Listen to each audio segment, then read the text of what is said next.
Work session, regular meeting of the Township Council is called to order. But I lost my clerk. I didn't know she stepped out. In accordance with the Open Public Meeting Act of the State of New Jersey, adequate notice of this October 23rd, 2018 work session, regular meeting of the Franklin Township Council was provided as required by law. If we could all stand for the Pledge of Allegiance, followed by the invocation given by Councilman James Vassanella. Pledge allegiance to the flag of the United States of America and to the republic for which it stands, one nation, under God, indivisible, with liberty and justice for all. If you could all remain standing, please. As we gather here today as members of the Township Council, we pray that we are ever mindful of the opportunities to render our service to fellow citizens and to our community, keeping in mind always the enduring values of life, exerting our efforts in those areas and on those things upon which future generations can build with confidence. Let us continue to strive to make a better world. Amen.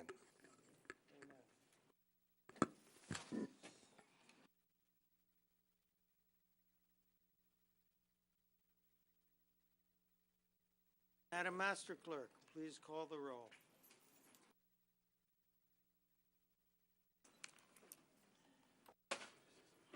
Councilman Chase. Here. Councilwoman Francois. Here. Councilman Galtieri. Here. Mayor Kramer. Here. Councilman Onijaka. Yeah, Councilman Prasad. Deputy Mayor Robinson. Councilman Vassanella. Yes. Councilman Wright.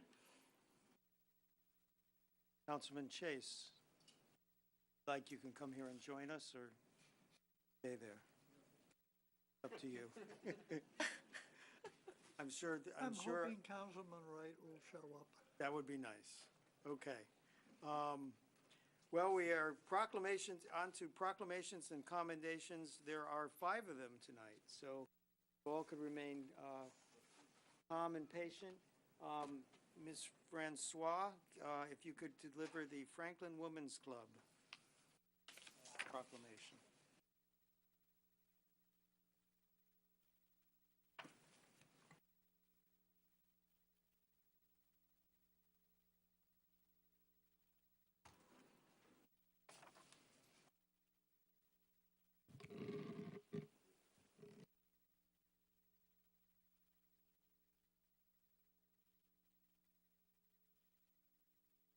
Can you hear me?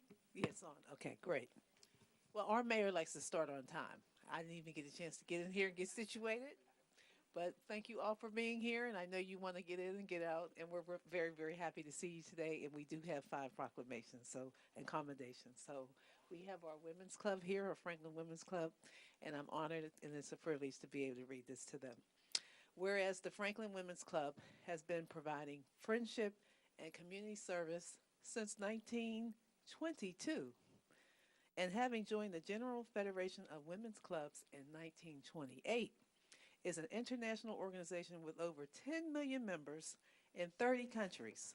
And whereas the Franklin Women's Club is committed to advocating on local, state, national, and international issues, including but not limited to domestic violence, awareness and prevention, environmental issues, including opposing the Nest Pipeline and Gas Compressor Station in Franklin Township, decreasing recidivism of drunk and impaired driving. Whereas the Franklin Women's Club has undertaken many important volunteer and awareness-raising projects, including but not limited to Girls Career Institute participation, college scholarships for Franklin Township School senior girls, Shot at Life campaign for international immunizations, Free the Girls Project and human trafficking awareness, Prevent Child Abuse and Mental Health Awareness, holiday cheer boxes for veterans, holiday food baskets for local needy families. And whereas our Franklin Women's Club has increased its donations in their proposed budget to local and international service programs, projects including the Franklin Food Bank, Second Chance for Animals, and scholarships for Franklin senior girls. Whereas the Franklin Women's Club continues to strive to have a positive impact on our community while providing its members opportunities for creativity through the home and fine arts, conservation and gardening, and developing relationships. Wow, you guys do a whole lot. We're so proud to have you here in Franklin Township. Now, therefore, our Mayor, Philip Kramer, on behalf of the Franklin Township Council and the entire Franklin community, do hereby extend commendations in our highest regards to the members of the Franklin Women's Club in honor of your selflessness, your dedication, and service to the residents of Franklin Township. Thank you so much for your service and your talent. You gotta say something. We want to thank you. We have some of our ladies are here tonight, our members. Is it okay for them to stand and come up? Come up, ladies, please. We want to thank you very much for this honor. We thank the township for giving us the commendation. I'm co-president with Diane Milgram standing with me here. I'm Nancy Hargett, and we thank you very much. Thank you for the acknowledgement. Thank you. Well, all the ladies are here. Gonna take a picture, Mayor? Sure. I just want to know where I get an application. Let me get him back.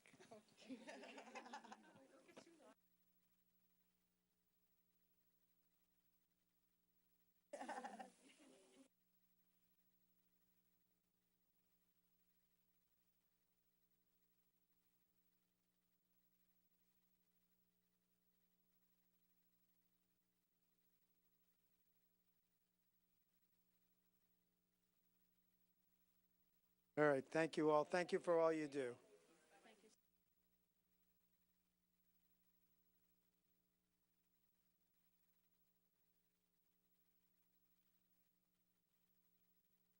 Okay.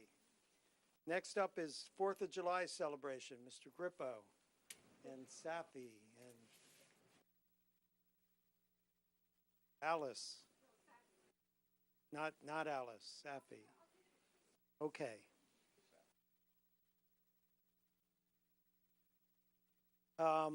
So Mr. Grippo refused to have me read his commendation,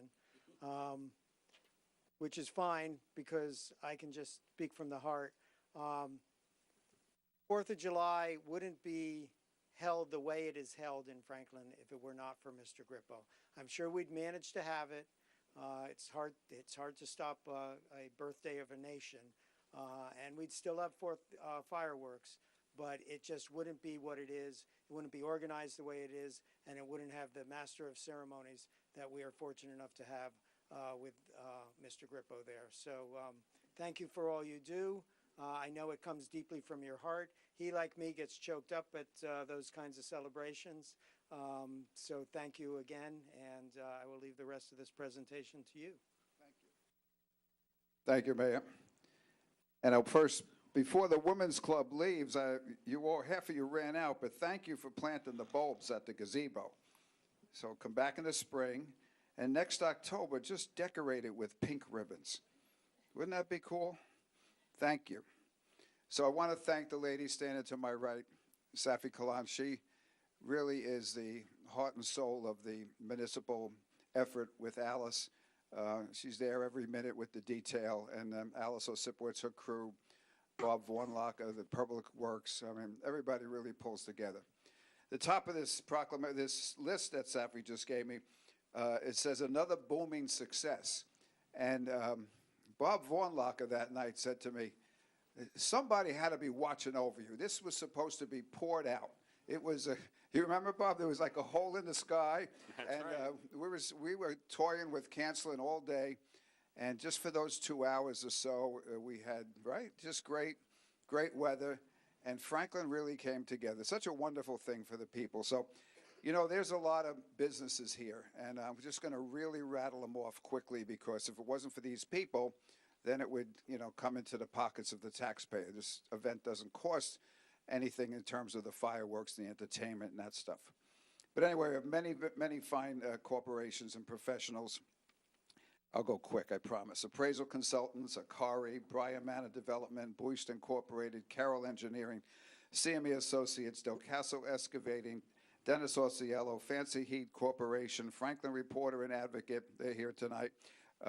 They're everywhere. Green Hill Manor Villa, Hodgelick and Morrison, House Foods American, Liberia Foods Corporation, Ken and Renee Kaufman Micro Company, Pecan Manufacturers, PFK O'Connor, Praise Presbyterian Church, they're there every year, Resta Car Care, Shane Schaefer, SHI, the New Jersey Pain Management, we all need that after the 4th of July, the Palace at Somerset Park, the Reynolds Group, Trap Rock, great friends of Franklin, Venus Jewelers.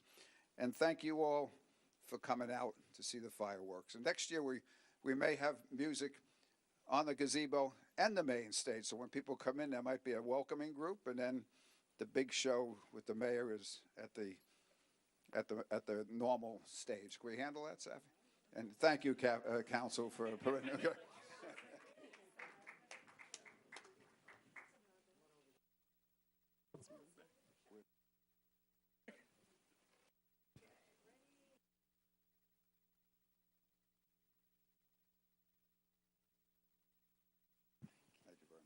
Thank you. And Mr. Grippo mentioned Safi. Whenever we have these kinds of things, she's here long before everyone else, and she's here long after everyone else. And there are many nights that I see her running around here taking care of things. She makes the rest of us look good. Yes, you can clap for her. Yes. Franklin Day Festival. I will have our youngest councilman celebrate our dearest ex-councilwoman.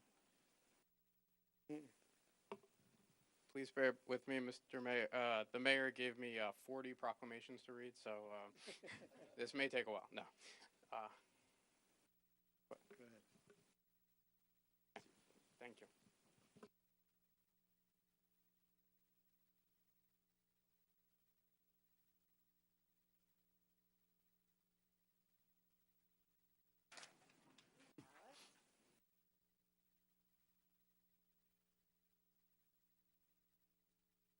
Alex was there, yeah.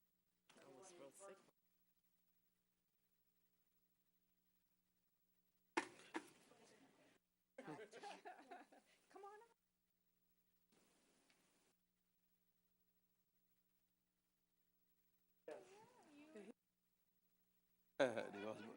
Should I read the proclamation first? Yes, go ahead. Okay.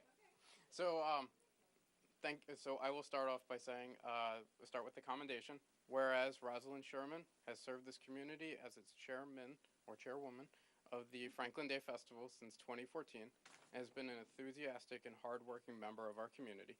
And whereas, without Roz's tireless efforts, the township would not be able to provide a Franklin Day Festival. Whereas, Roz has earned the respect and admiration of everyone with whom she has come into contact by her wholehearted and dedicated spirit she is for our community. And now, therefore, on behalf of Phil Kramer, Mayor, on behalf of the Township Council of the Township of Franklin, County of Somerset, State of New Jersey, extend our heartfelt appreciation and sincere thanks to Rosalind Sherman for her valuable service and dedication to the citizens in our community.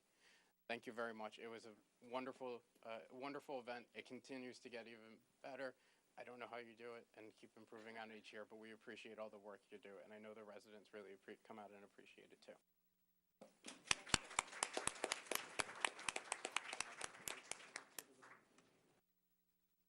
Thank you very much.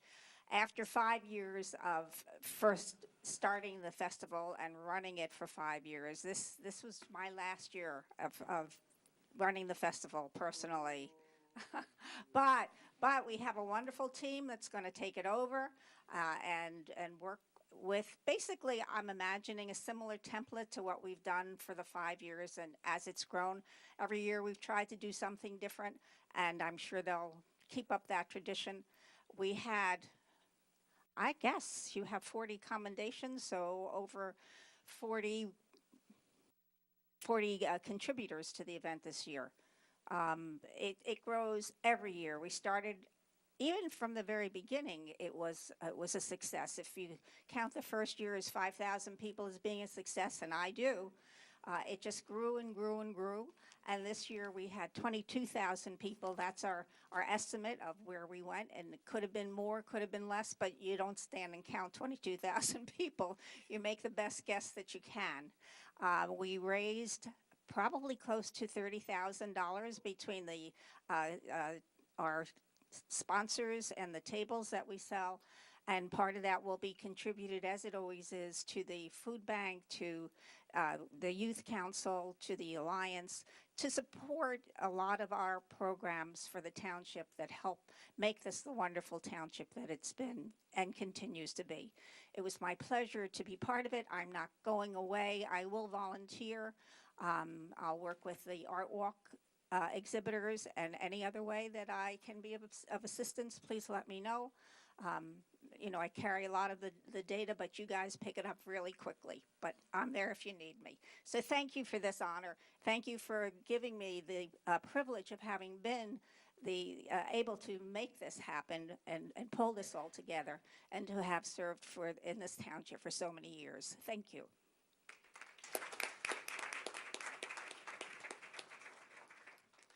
On behalf of the Franklin Day Festival Committee, we would like to thank you for your tireless efforts throughout this last 5 years. You've raised one of the most wonderful toddlers ever in Franklin Township, and you know, they don't just come out to celebrate, you know, whether it be exhibitors or a stage here or there or the music, they come out to celebrate Franklin, and that's due largely in part to you. So thank you for building this family.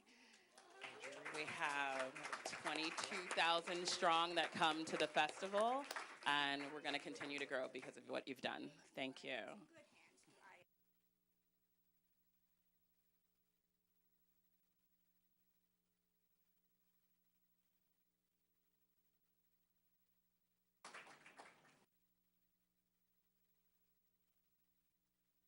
One of the advantages of being mayor, I get to hand all those to her, and you take care of them. Next, Mr. Vassanella, if you can come down for Red Ribbon Week proclamation. Oh, what are we doing? Oh, I'm sorry. Come on. Phyllis Beal. Come on, Phyllis. Phyllis.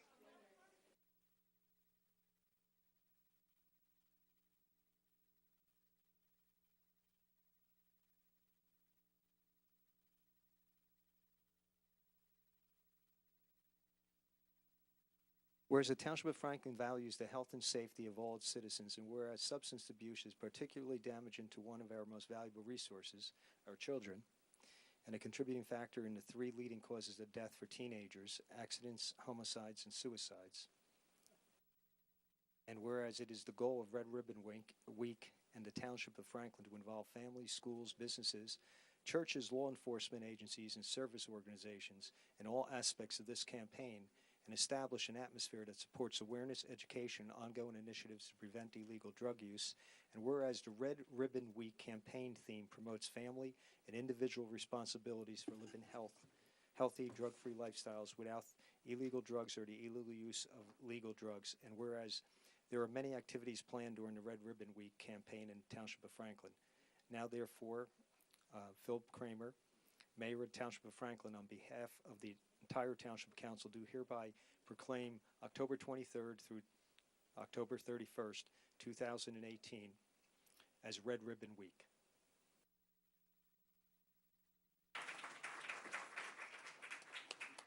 Hi, my name is Alice Osipowicz, and I'm the chairperson for the Municipal Alliance for the Prevention of Substance Abuse. I'd like to thank all the Alliance members, the school system, the Township Council, for supporting prevention throughout the year with us. This is a particularly important week in our schools where they celebrate the entire week, and the Alliance helps to fund some of those activities. I also, Marie is one of our members, and Alex Karazi is head of the Interfaith Council, and we've partnered on a number of activities. So we're really proud of the fact that within the last 2 months, and just this past Saturday, we've trained a total of 60 60 people, including 30 people from the school district and representatives of the Interfaith Council and the community in mental health first aid. So mental health issues are certainly really linked to a lot of the substance abuse issues that people are facing today. So this is like a first step for us to get that underway and have more people in the community be able to talk to people that are in crisis. So we're very proud of that. And last night we held a workshop here. It's called Hiding in Plain Sight with Tim Shoemaker, who was a National DARE Officer of the Year. And it was an event where he had a whole lot of displays and could show parents actually how young people today can buy and products that look like products that are straight off the shelf in a grocery store or in a clothing store and use those items to conceal illegal substances. So it was really eye-opening in one way that we kicked this special week off for the community. Thank you.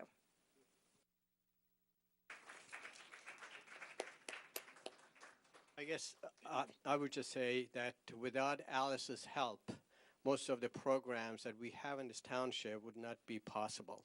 In fact, she was the one who made sure that for the first time, we will have the adult mental health first aid training in our township. And we were very pleased and were honored to partner with her to make sure that that happens in our township. And it was amazing. We had not only we reached a maximum capacity of 30 people, we had 7 people on waiting list. And those that after they finished, they said they want to have also the youth mental health training, so which we will be offering in the future. So again, thank you very much for all the work you do.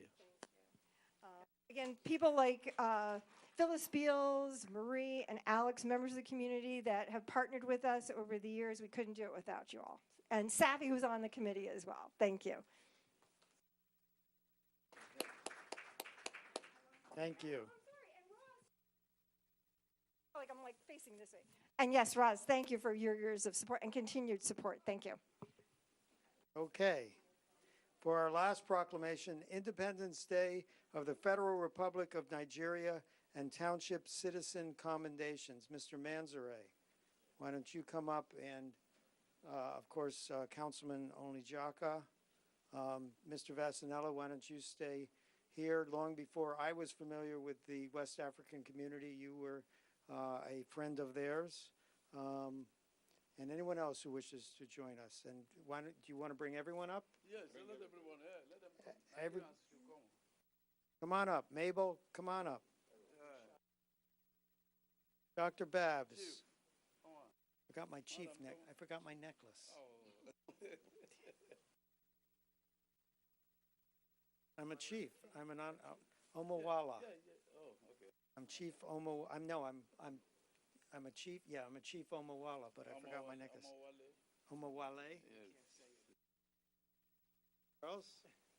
Assemblyman. The Assemblyman has a proclamation after he's a this, friend of about this. You want to come up now, or? He's what a do you friend want? of ours. So we'll let you do the finale, but you can stand with, we'd be honored if you would stand with us now. He's a chief. He's a chief. Oh, that's right. He's a chief as well. That's right. Yes, but as I recall, I'm a higher chief than you are, as I recall. Not that I'm counting. Charles. Yes, my mayor.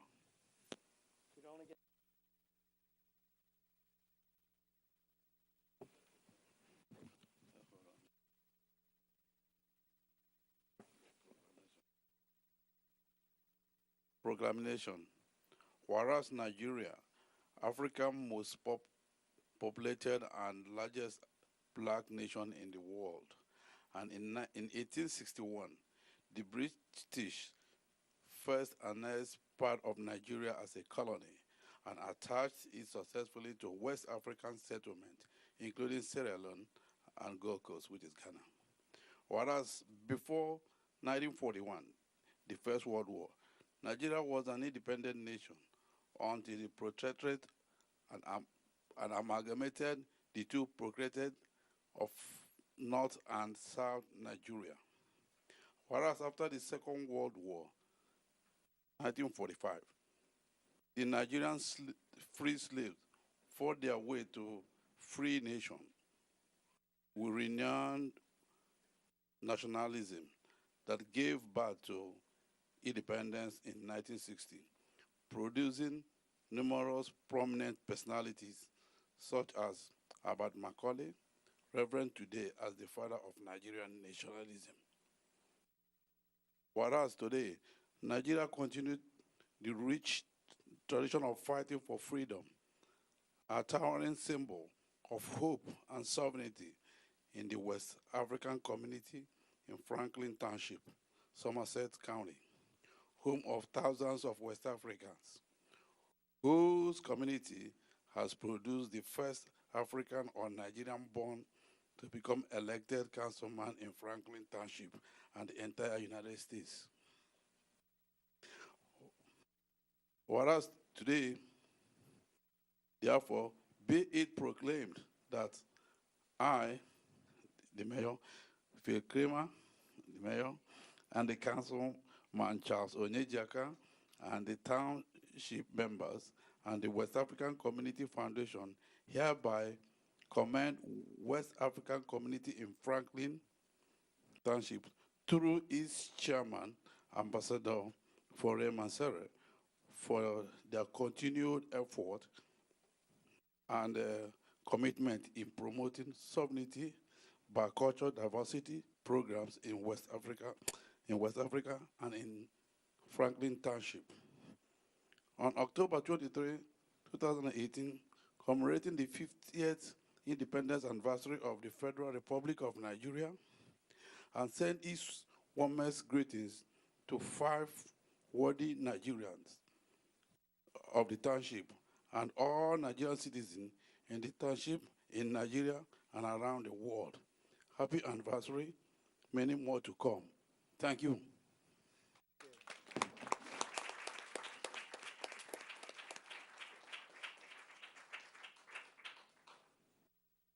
So we have many proclamations. Let me read basically what it says. Whereas on the 58th anniversary of the independence of the Federal Republic of Nigeria, West Africa was celebrated by citizens and friends of Nigeria in communities all over the world on October 1st, 2018. And whereas the Mayor and Township Council wishes to acknowledge the significance of this historic day, as well as to extend to Nigerians who consist of the West African community residents in Franklin, and whereas a commendation of this occasion on October 23rd, 2018, I, Mayor Philip Kramer, and the Honorable Charles Onijaka, Councilman of the 3rd Ward, do hereby extend a hearty congratulations on behalf of the Township Council to all Nigerians in Franklin Township and elsewhere around the world, and in the same breath to mark the occasion present to a commendation of merit to, and Mr. Manzare, I'm going to let you read off all the names as I hand them to you. Architect Oliver Chukwuma, Dr. Noel Ologu, MD, Doc. Please. Honorable Mabel Arenzi. Please clap for her.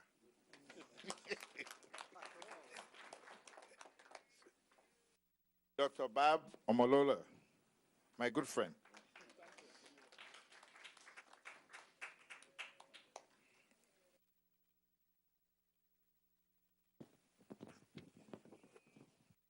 Chief Opia, Ocha Uzu. Azu. Chief. You are recognized, sir.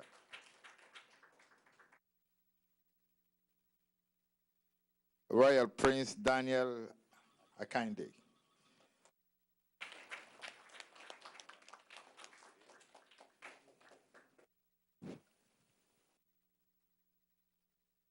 And of course, my honorable friend, John Okoye. Thank you very much. Assemblyman, I understand you have a proclamation.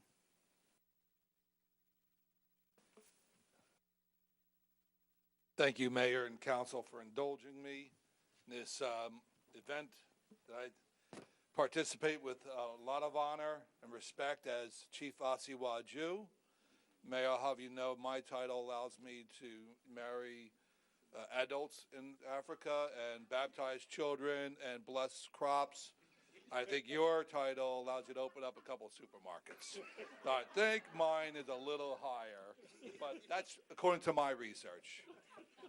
I'm just saying. What's the name of your title? What's your title? Omiwala. He does. Oh, all right. I'll see what you. All right. We will not ask our friends to answer the ultimate question, but you and I will continue to arm wrestle that. I'd like to present to our West African community a legislative commendation by me, Assemblyman Joe Danielson, and it reads, and I will not read the entire page, but it says, whereas Assemblyman Joe Danielson, as the duly elected representative of the 17th Legislative District, is pleased to honor and congratulate the 58th Independence Day of the Federal Republic of Nigeria. Jumping down, now on this day, October 23rd, 2018, I, Assemblyman Joe Danielson, do hereby proclaim October 1st, 2018, Nigerian Day in the entire state of New Jersey. Be it known to all that the undersigned hereby honors the 58th Independence Day of the Federal Republic of Nigeria. Thank you. Thank you so much, Assemblyman. Thank you so much. Thank you. Thank you, Mayor. Thank you. All right. Pardon? 1 second for what? What do you want? Who do you want to say thank you? Who? Good evening, ladies and gentlemen. Assemblyman Joe Danielson, our mayor, all protocols observed. On behalf of the Nigerians standing here, Nigerians in Franklin Township at large, and the whole nation of Nigeria, I want to thank you for remembering us and for honoring us today. We make up a big chunk of the African population in Franklin Township, permeating all aspects of life here. We've raised children that became good citizens. We've been participating and doing the best we can to be good citizens here. We are hoping that in the future, that we will continue to contribute to the great township here. Thank you so much. We want to make sure we are part of Franklin Strong. Thank you, and thank you again. Thank you. I wish we had time for everyone to speak, but we do have a council meeting to run, so thank you all for coming up. Thank you. Thank you, Chief. Maybe you can decide whether the Assemblyman or I are higher chief, but we'll do that later.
So those who are leaving, if you could go out into the lobby and close the doors behind you, that would be great.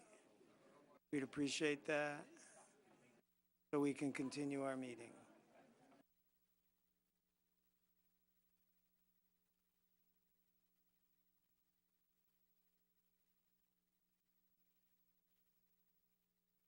No, we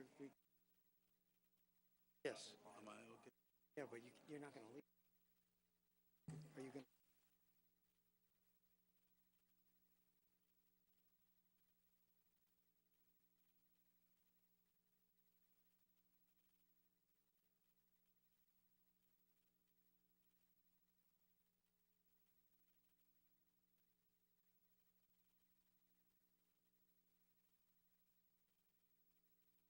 Okay. If, Pat, could you do me a favor and close the doors? Or someone else's? That's great. Okay, we are now on to public discussion. Do I have a motion to open the meeting for public discussion? So moved. Seconded. Moved and seconded. Seeing no discussion on that, all in favor of opening the meeting for public discussion, say aye. Oh, I'm sorry. Aye. Opposed? Motion is carried. We are open for public discussion, 5 minutes per person, no yielding of time. You may only speak once. And please give your name and address. Bernadette Marr, 4 Norris Road. Good evening, everyone. I'm a member of the Franklin Township Task Force Against Compressor Station 206 and the Northeast Supply Enhancement Project. I just wanted to let everyone know that the public hearings have been scheduled, and this is an action alert. They have scheduled the public hearing for the freshwater wetlands permit application for the project on Monday, November 5th, 2018, 6 p.m. at the Franklin Township High School, 500 Elizabeth Avenue, Somerset, New Jersey. So we wanted to let everyone know to please come by because you don't necessarily have to stay for the whole hearing. You can come anytime after 6 o'clock and you can arrive and you can put your name down to speak. If you don't want to speak, you can provide a written statement. So please come by. We need everybody in the township, as many as possible, to come out. If built, the compressor station emissions will pollute the entire area for decades. And once in operation, there's little doubt that the company will add more turbines in the future.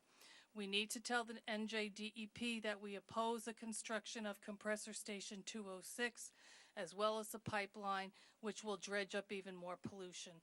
The risk to our safety and health demand that we stand up for ourselves, the environment, and future generations. So please come out and bring your friends and your neighbors.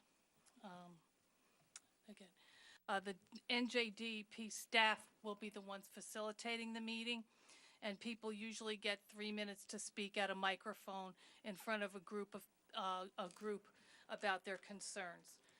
Again, I think I mentioned previously, if you want to speak, sign up when you arrive, and if you don't want to speak, you can give a pre-written comment, and they will take that in its place. And they can also be submitted, the written statements, up until November 20th. So even if you can't come that night, you can still submit your comments to the DEP.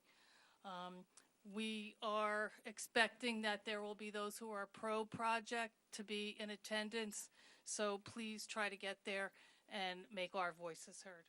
Thank you.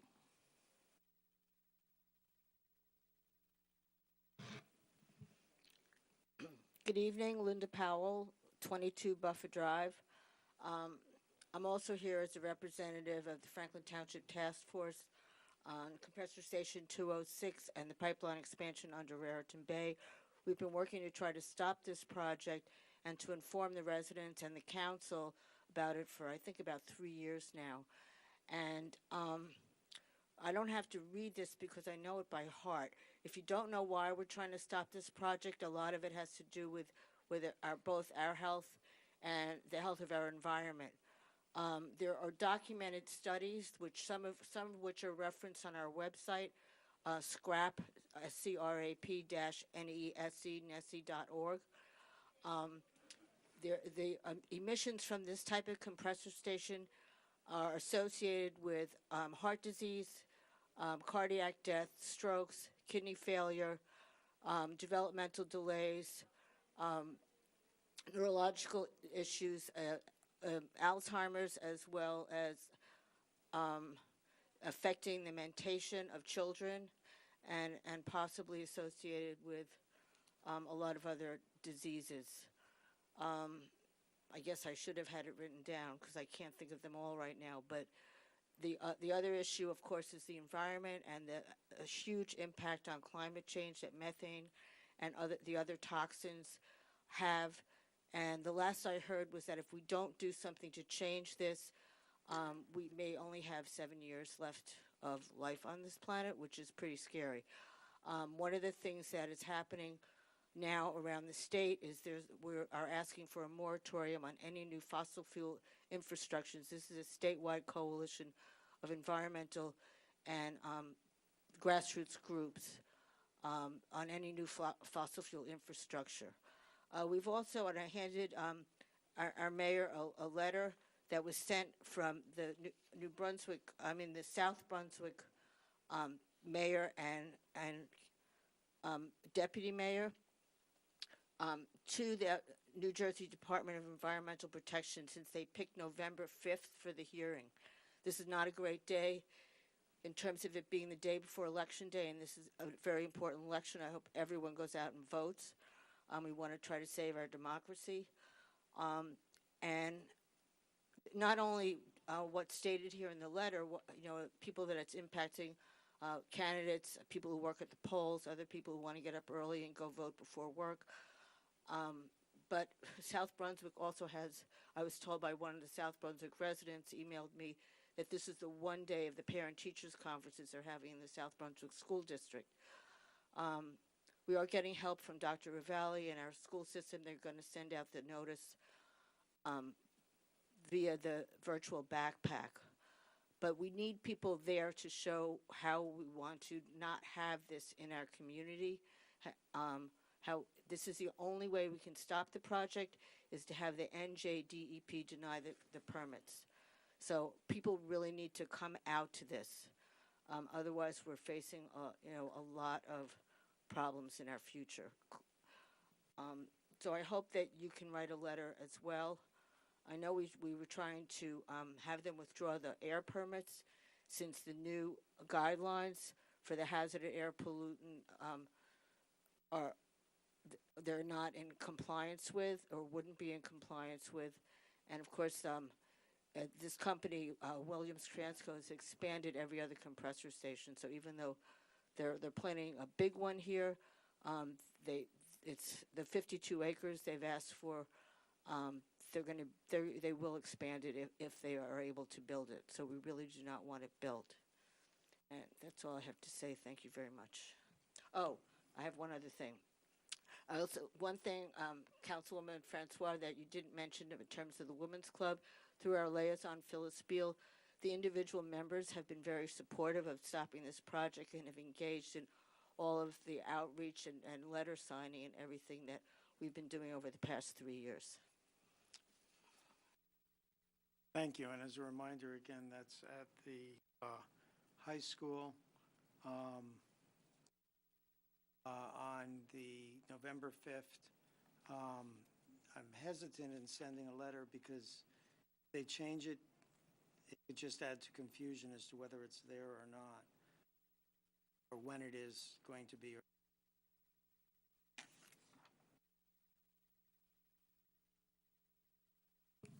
Hello, good evening.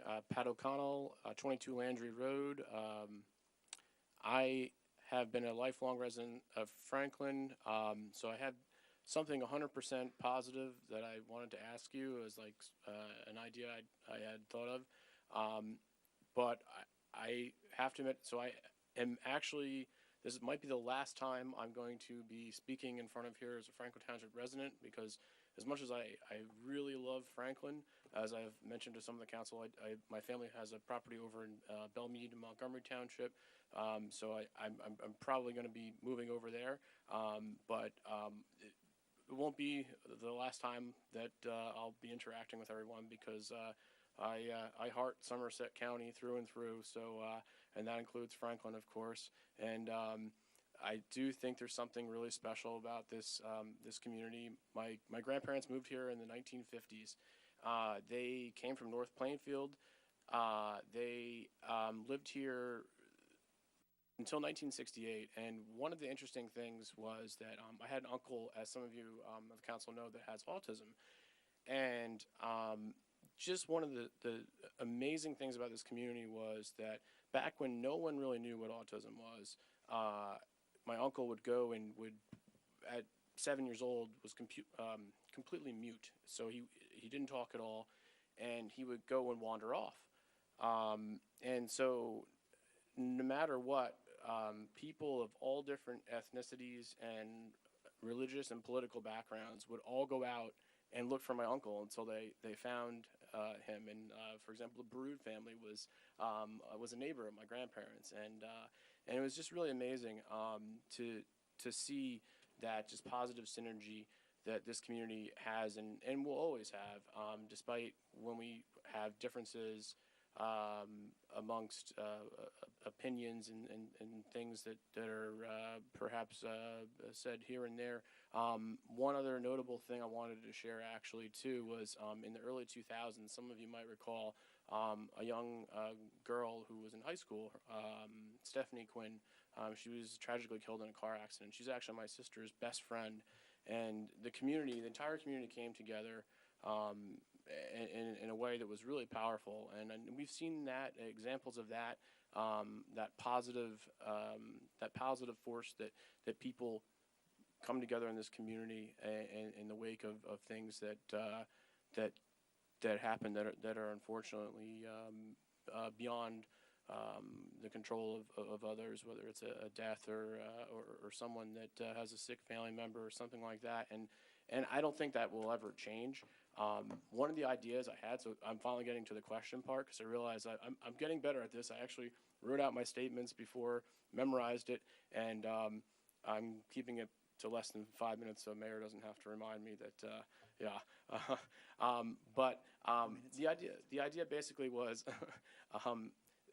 one of the things at St. Matthias, I'm a member of St. Matthias Parish, we did about 6 years ago, the young adults there, we did a leaf raking volunteer exercise that basically we had volunteers from ages 18 to 40, and we went and we helped out elderly and disabled people in the community.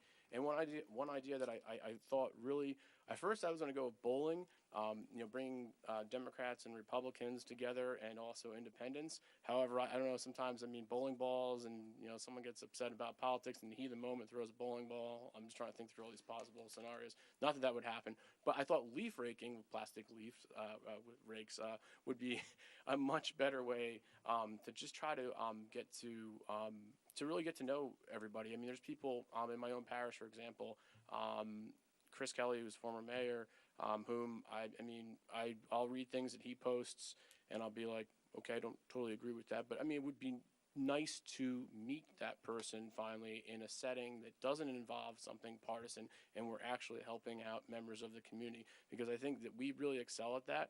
I don't want to get into okay, Franklin's cooler than other towns, but I really do think that we do a very good job of, despite everything else that could be going on in the world, of trying to foster as much togetherness as possible.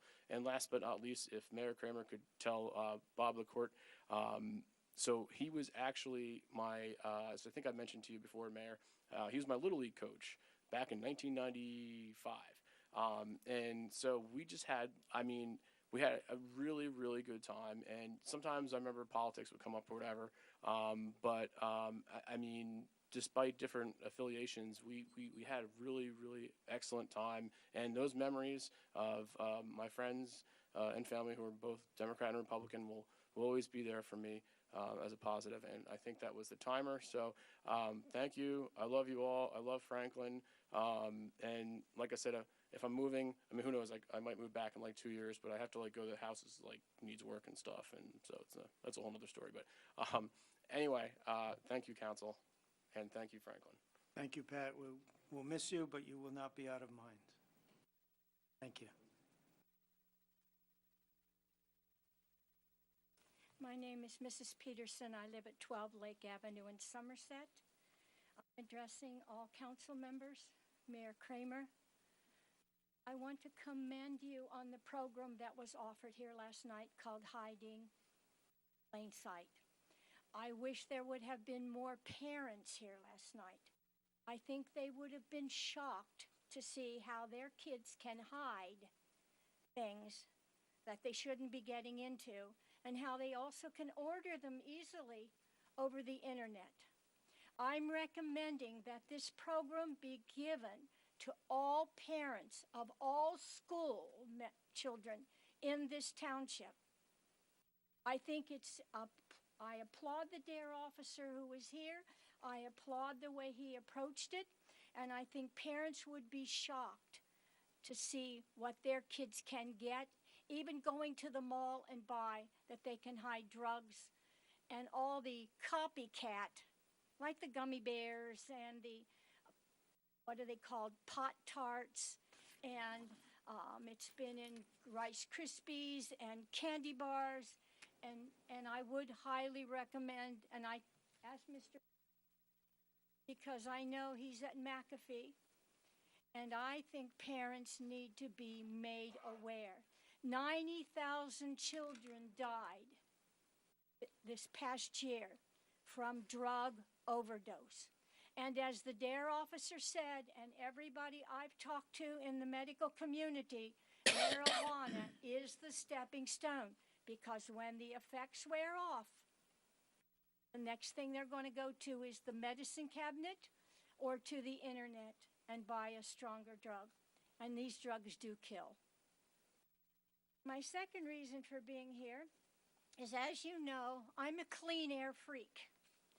I had in the past 4 weeks, 2 weeks of heaven.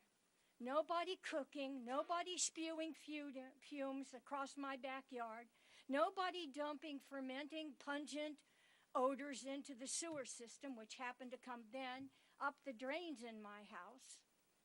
And so after putting up with 4 years of exposure to chemicals, with on the MSD 1 or more, may have been carcinogenic, and I've watched neighbors die, neighbors become sick. I watched the environment around Veronica die. It is coming back. The trees are surviving.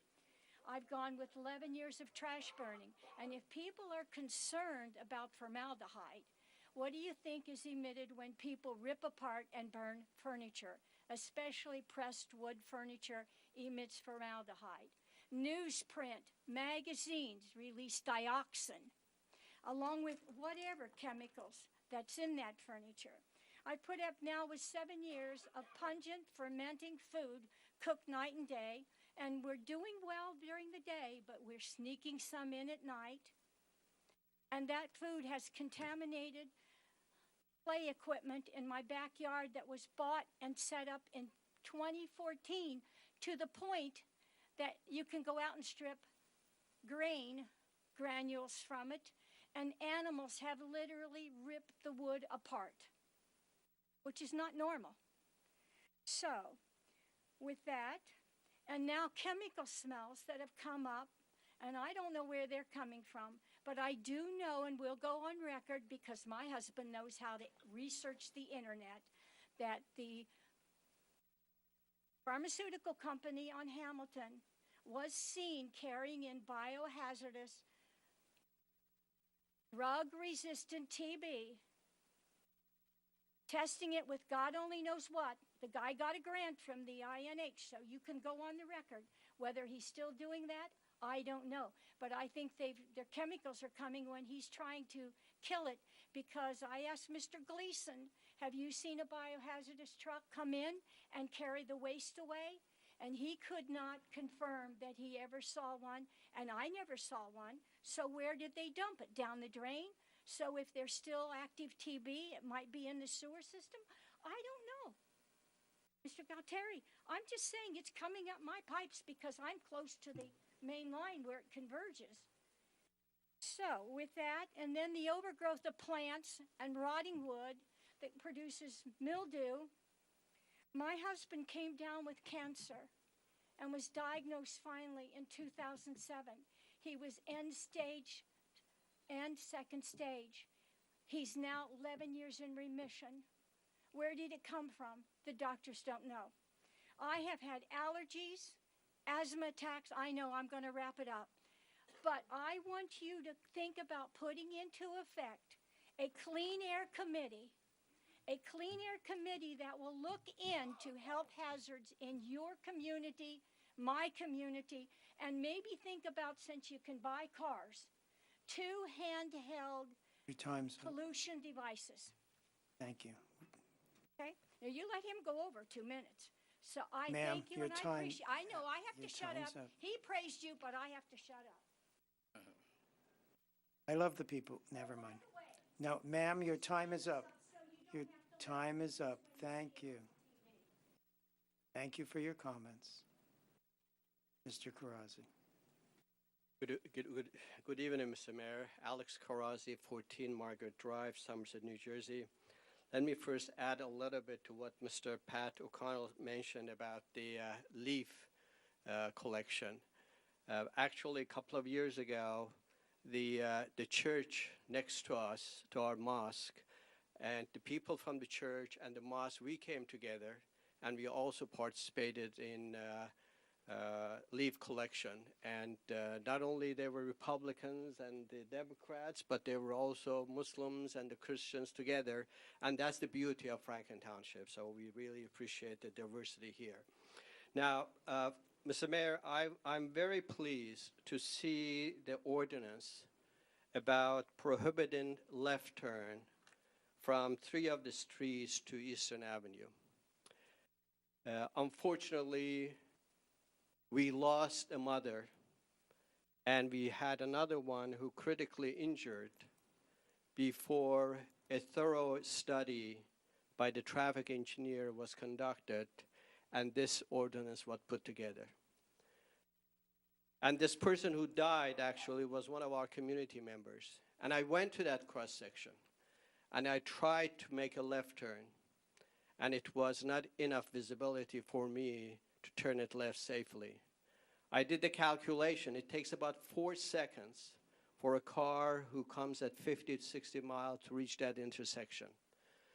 And while I appreciate the left turn from the Culver to Eastern Avenue, but I question whether or not the right turn also should be stopped. Because if you have a small car and you're young and you can react quickly, you have enough time to get away. But if you are an older person like myself or other older senior citizens, or worse, if you have one of those lawn mower trucks, which they also have a big carriage behind, and it takes about 7-8 seconds to make a turn, I'm afraid that we're going to see another accident in that cross section. So I'm kindly asking this Township Council and Mr. Mayor, please take another look and look at the other cars that they will make right turn from that intersection. The other question that I have is, I don't know if we have other cross sections, intersections, that they're also trapped for an accident. So I'm perhaps asking each council member to please reach out to your community members, the ones that they have voted for you, and maybe drive around and see if you can see an intersection that perhaps needs attention. And I'm asking all the citizens that if you see any intersection that perhaps you were potentially were going to cause an accident, please bring to the attention of our township manager. The second item that I have is really a request on behalf of the 82 or so residents who live off Margaret Drive and on Margaret Drive. Our street has a lot of potholes. It has a lot of cracks. It has a lot of low points where the water accumulates. In the winter, it's a huge ice, sometimes extends to almost the middle of the street in front of some of the driveways because the sump pumps are pumped to the street. And in the summer, we have a lot of algae and weeds growing. And we are asking the township to please consider this is to repaving that street. It's been about 18 years that has not been done. And we put a request last week, and I hope you will, township manager, I hope somebody from the township and the council to take care of that. And since that's the third ward, Councilman Charles, we had a lot of your signs when you were running for the council. Absolutely. So Yes. we are asking you to please pay attention to our requests in that part of the town. I will. Thank you very much. Thank you, sir. Thank you, doctor. Anyone else wishing to speak?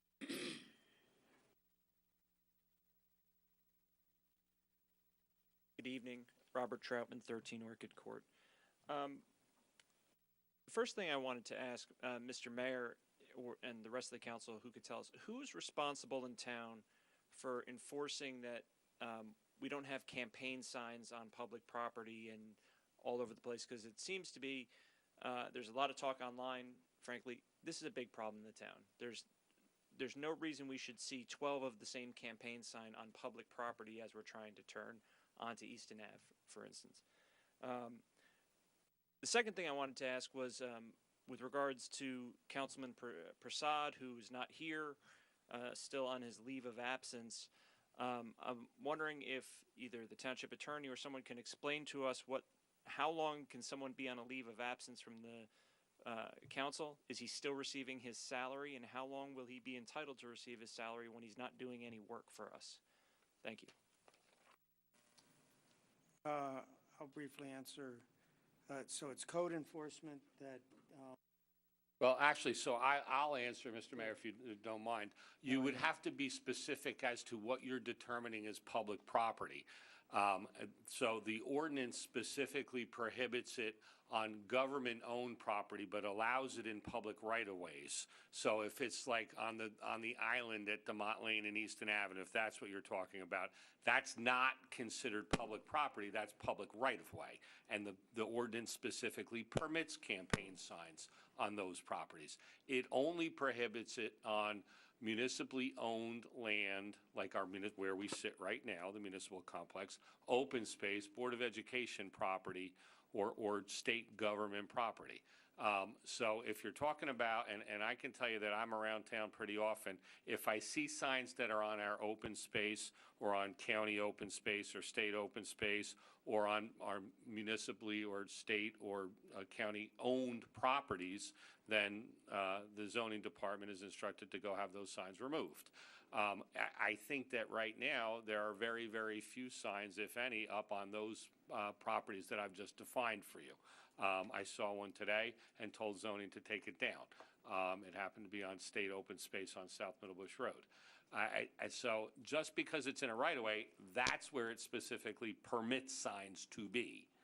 So along public roadways, as long as the property itself is not owned by a government entity, they're permitted there. Okay, so that's that part of it, and then I'll turn it back over to the township attorney for the other part. Mayor, there is in the law no provision for a quote-unquote leave of absence by a council member. So Councilman Prasad remains a council member. He was elected as a council member. So the fact that he is not attending council meetings doesn't change the fact that he's elected as a council person.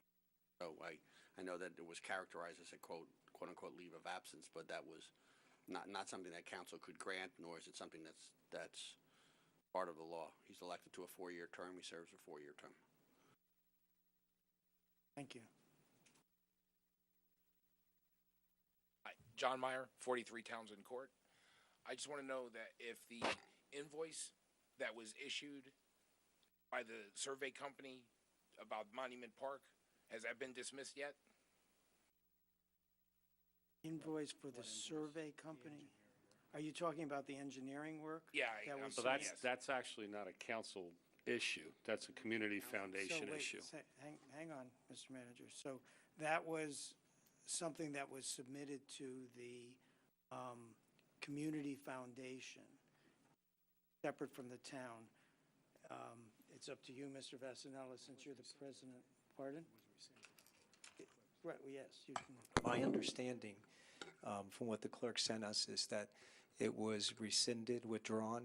In other words, that I don't want to speak for the clerk. The understanding is they are not asking for the bill to be paid and are not looking to remit it for payment. That's correct. So I guess for all practical purposes, Okay, yeah, that's all I wanted to know is because yeah. I remember Prasad saying that that's what he was going to have done, and I just want to know if they had followed through with that. From the email I saw and from what the clerk, which is also the secretary to the foundation, is correct that Okay, so that's it's for all practical purposes, it's gone. Okay. There is not a bill. And I asked Councilman Vasanella to do that because he is the president of the Community Foundation. Yep, thank you. Christina Zambri, 3 Buffa Drive. I just want to make sure I'm absolutely clear on this. So Prasad can go AWOL until the end of his term and continue to get paid? Your attorney? That wasn't the question. I'm sorry. That wasn't the question I was asked. I was answering. The question was, is he on a leave of absence? And I is think he that was the continuing question to I get asked. paid by Correct. taxpayer dollars? And Correct. how long can he continue to do this? Well, the answer is he was elected to a 4-year term, So- and there's a council salary. So whether he attends a council meeting or not is a different issue. But the answer is, I mean, there is a provision in the law for if you missed a certain number, I think it's 8 weeks straight of meetings, your seat could be declared vacant. But the answer is that there is no provision in the law for a quote-unquote leave of absence. So our he taxpayer continues to dollars collect can his go salary. on paying him until November 2019? Once again, he was elected by the voters to a 4-year term, and his salary is paid annually for that term, yes. Well, we will continue to be here, and we have our recall going. And I also wondered if any of you had any comments about the investigation regarding the municipal judge and the local landlord, that he is also being investigated on Mr. now? Attorney? The answer is we have no comment. No comment. Thank you. Thank you. Anyone else wishing to speak?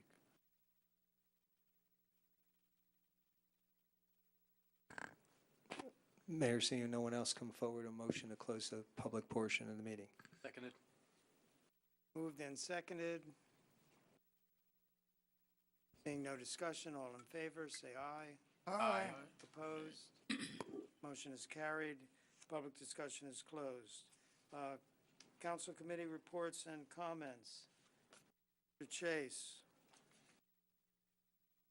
I don't have any committee reports. The Land Use Committee meets tomorrow night, and I think I reported on the Public Works at the last meeting. And I don't think I have any other comments. Thank you. Mr. Mayor? Thank you. Councilman Galateri. Thank you, Mr. Mayor.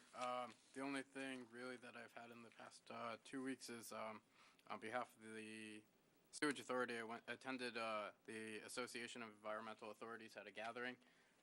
It was a good chance to network with other commissioners and authorities throughout the state. And there were some interesting topics coming up that we're going to be addressing both in the local level and at the state level. Hopefully we'll start talking about. So stay tuned. Hopefully we'll be working at multiple levels of government on some topics in the future. The only other thing that I want to say is that I can think of is that Halloween is next week. Please go out and have fun, but please, I'm going to defer to the manager on the curfew hours, but just stay safe and try to stay out of trouble and enjoy yourselves. So that's it, Mr. Mayor.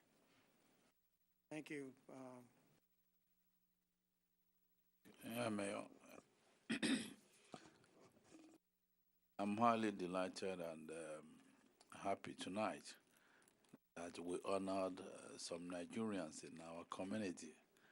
Those Nigerians, they have contributed immensely to the development of Franklin Township, and at the same time to try to help Nigeria to get its democracy deeply rooted. I'm very, very happy that they received it tonight, and Nigerians turned out.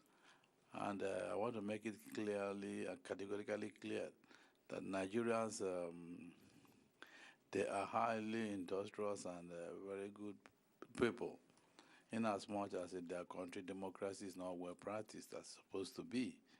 And they find Franklin as a place of abode, and they worked hard to contribute towards it. And I'm also telling them, being a councilman originally from Nigeria, that they must remain as good, abiding citizens and contribute to Franklin in any way they can. That is one. Two, Mayor, Dr. Alice Karasi brought a very important issue, which the issue involved death. So I think it's very important that the council will spend a little time, research on it, and find a permanent solution to it, than allowing it to take another human's life before we could act. Thank you, Mayor. Thank you, Councilman. Councilwoman Kimberly Francois. Thank you, Mr. Mayor. So on October 18th, which happened to be my birthday, I attended a groundbreaking ceremony with the mayor and the township manager and Councilman Ted Chase. It was at the Ferrera USA Incorporated.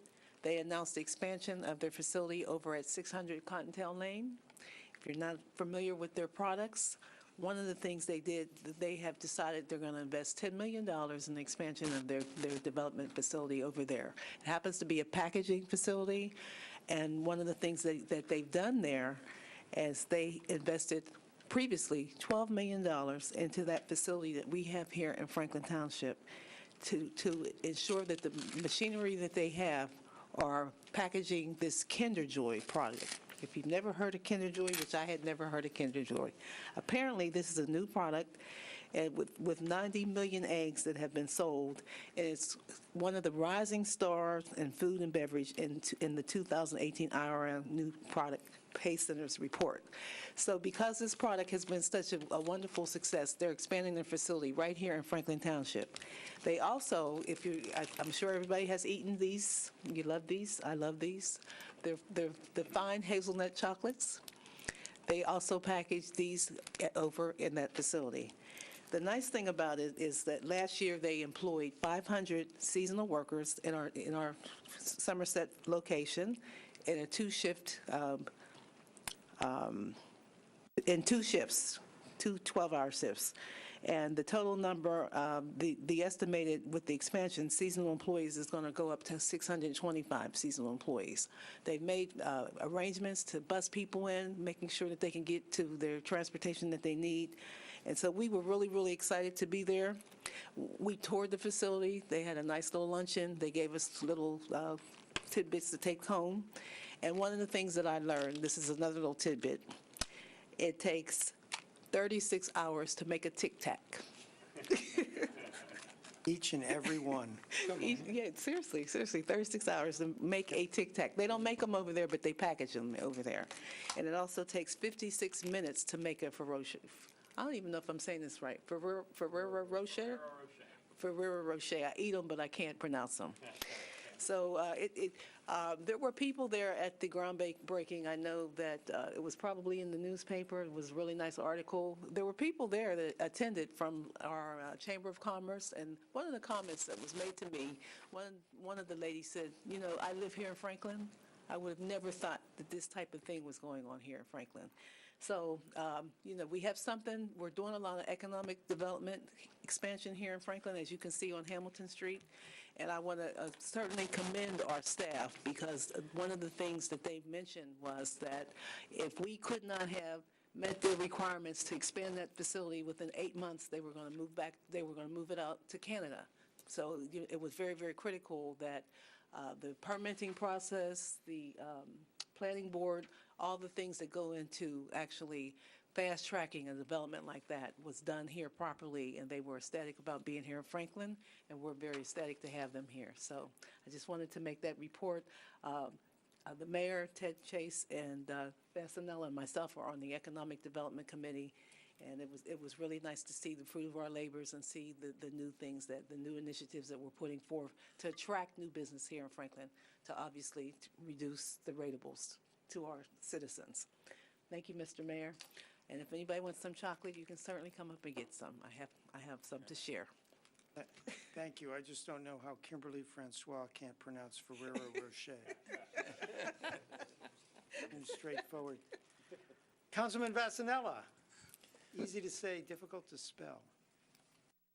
Okay. Thank you.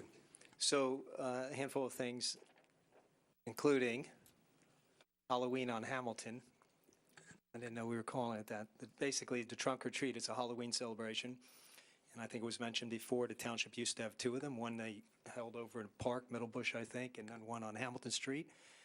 That is going to be combined this year, and I think that makes sense. And it's going to be at John's Plaza at 1 o'clock, and it's going to be fun for adults and kids.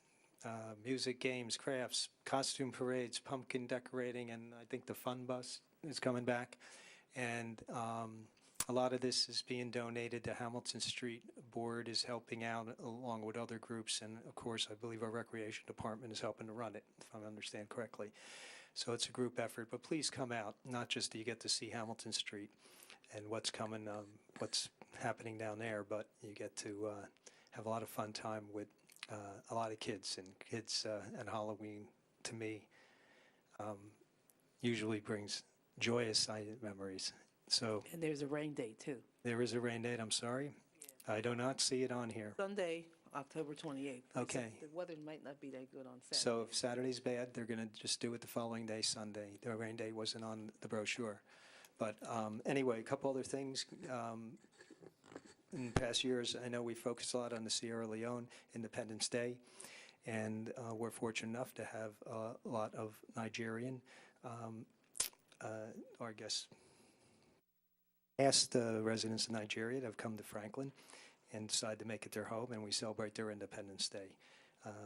The continent of Africa is very interesting, and I know we think of our country and other countries, and their battles and independence, but there is a real history of a lot of nations in Africa, especially Western Africa, and a lot of small nations that have gone through a lot of difficult times the last 50 to 100 years, and are finally starting to become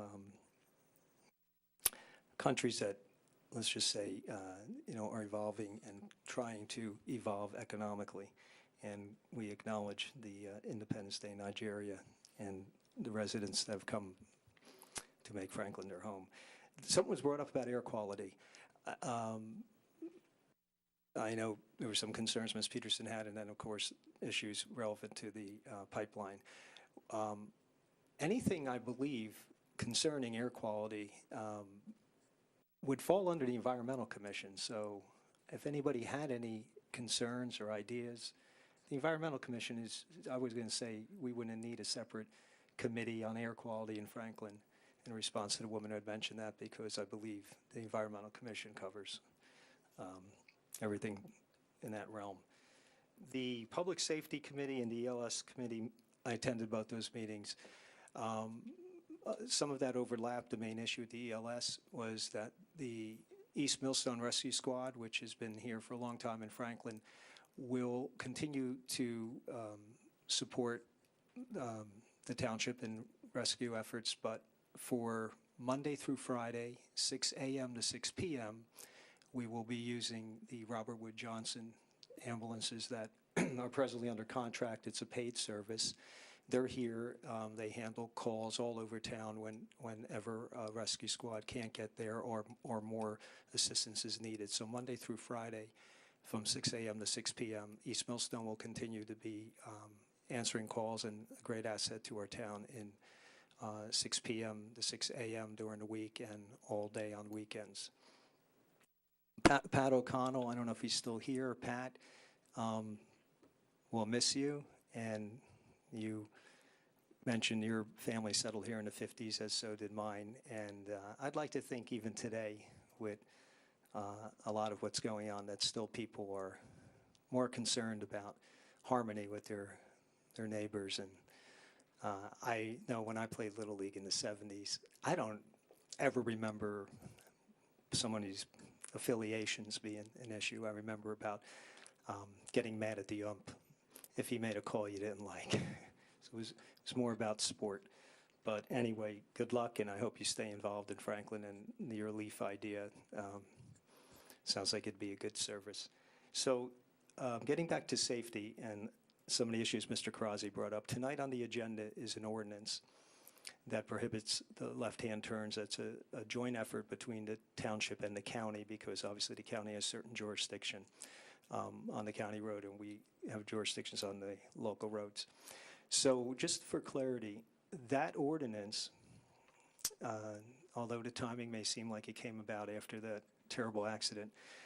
That ordinance was actually recommended back 8-9 years ago in an Eastern Avenue corridor study, because I was on that corridor study, and it's been talked about at various times in various places for years now. So it's on the agenda to move forward with. The recommendation of the Public Safety Committee was to move forward with it. But just to address Eastern Avenue, because a good part of it is in the 5th Ward, and I'm going to say the rest of it is pretty much in the 2nd Ward, and Will and I, Councilman Will and I, have been discussing, probably since he got on council, how we can go about trying to increase safety. And it's difficult because people's habits, especially bad habits when it comes to driving, is hard to change. But we covered a bunch of initiatives tonight. Some that may come forward in resolutions asking the county, because the county has a lot of control over the town, over the roadway there in our town.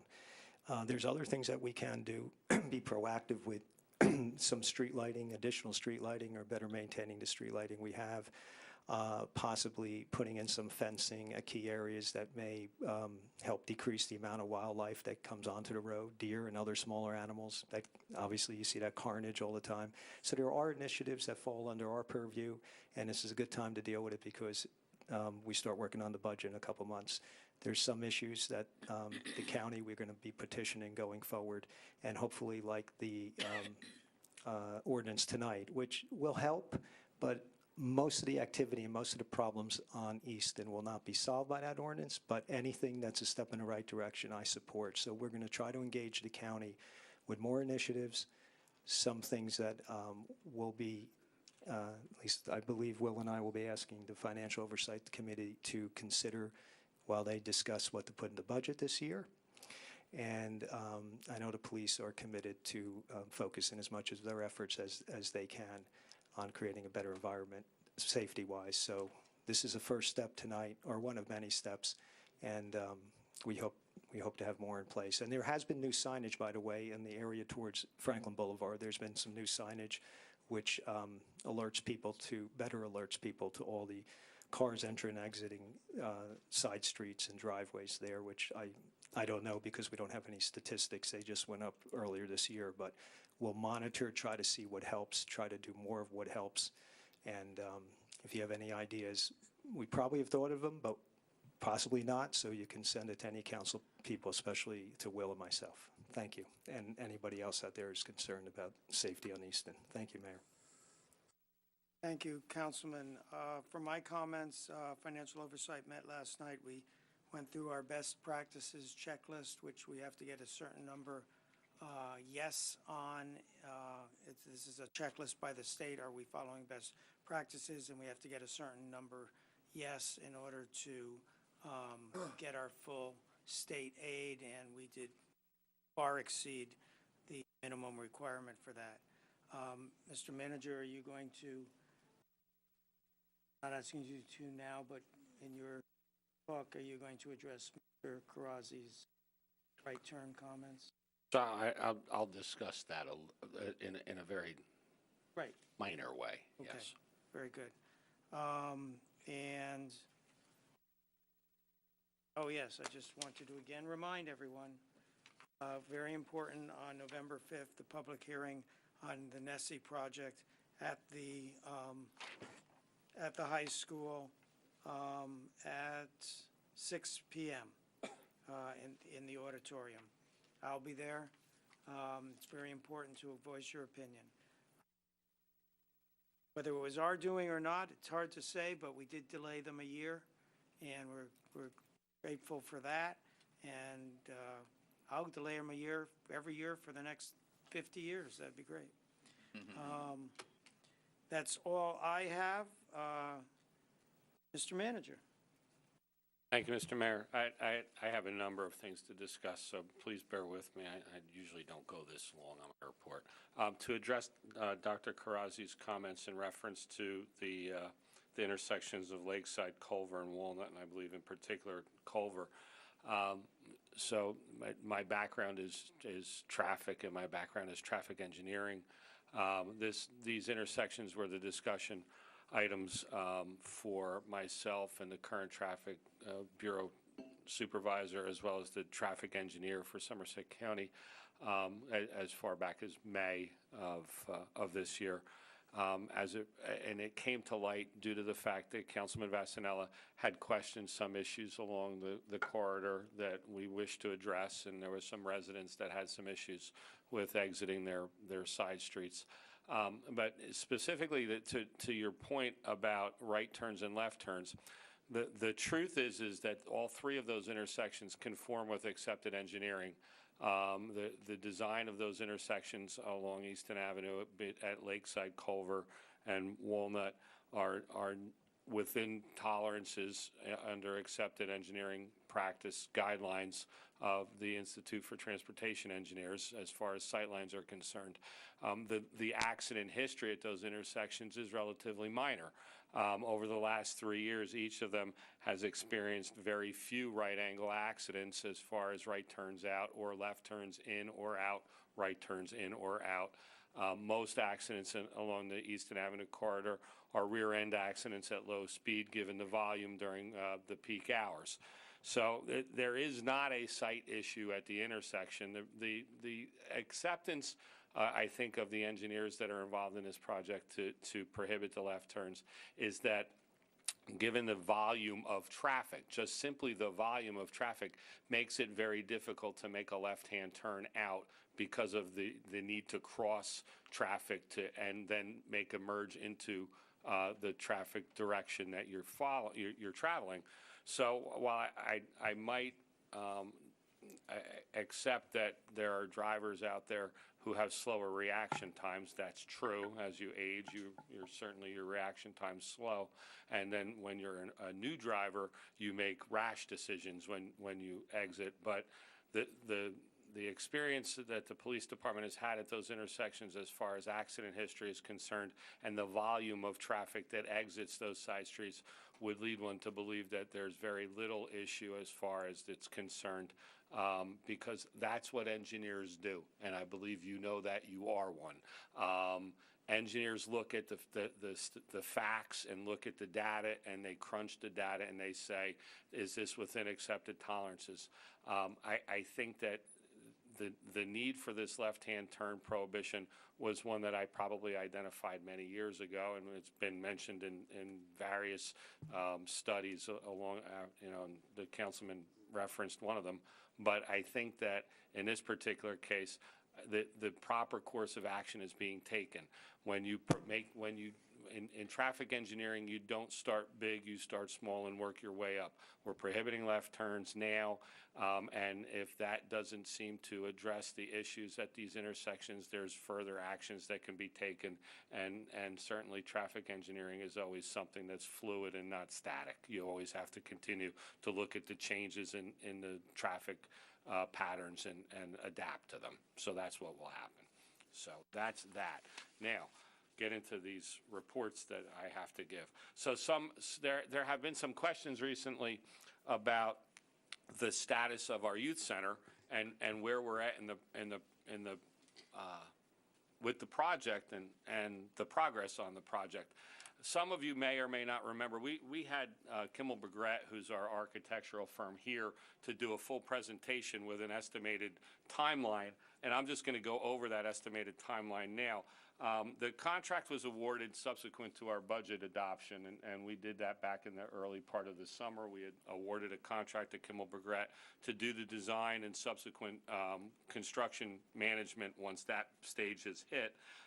So the actual contract was awarded back in the beginning of September after all the legal paperwork was done. So a contract was awarded for design. The schematic design completion took place September, October, and that's now complete. And now we move on to the design development, which is the actual engineering and architectural work. And so just moving forward, it's anticipated that between January and March of 2019, the construction documentation will be done. We'll bid the job sometime in April, May. There's a bid period that we need to comply with for state law. Hope to award a contract for construction in June of 2019, with construction being June, July of 2019 through August of 2020. Should take about a year to construct the building with an occupancy of September 2020, which is right on schedule with where Kimmel Begret had projected it when they made the presentation at council. So I have a little prepared narrative so everyone understands. So I usually don't sit here and read things, but I'm going to do it so I don't miss something. The survey for the property is complete. The site plan for the property is in the process of being prepared, and the geotechnical engineering work is about to begin in the next few weeks. That's all the soil samples that need to be taken, the corings to ensure that the building is built on stable ground, and that work is about to begin in the next few weeks. Now that the schematic design has been completed, the design development can begin, and that has begun with all the detailed final decisions regarding materials, floor area, spaces, equipment, code requirements, et cetera, so that based on all of those decisions, the construction drawings and bid documents can be prepared. Kimmel Begret's been working with all of our staff on locally to be able to begin to develop those architectural and engineering plans. And during the design development phase, Township staff will continue to meet and coordinate with Kimmel to review the design details before they prepare the construction drawings and bid documents.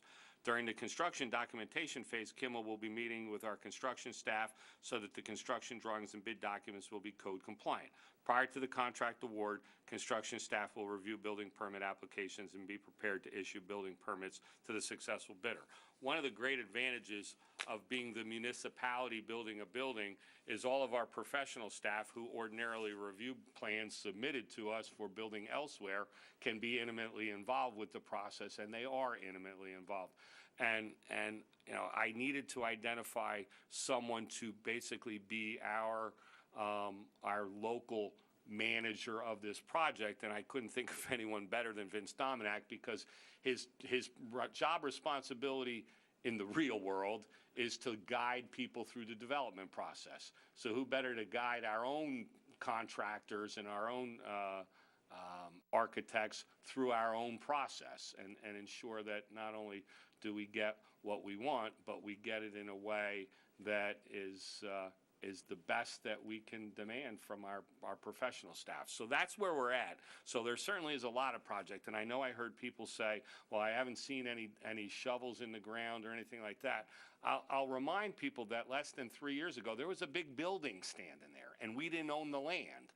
So in the course of 3 years, we've acquired the land, we've raised the building that was there, and we've gone through a 1-year-long vetting process where we've had public hearings, and we went to different locations throughout the town to meet with the public, meet with the kids who are going to use it, meet with the adults who the kids belong to,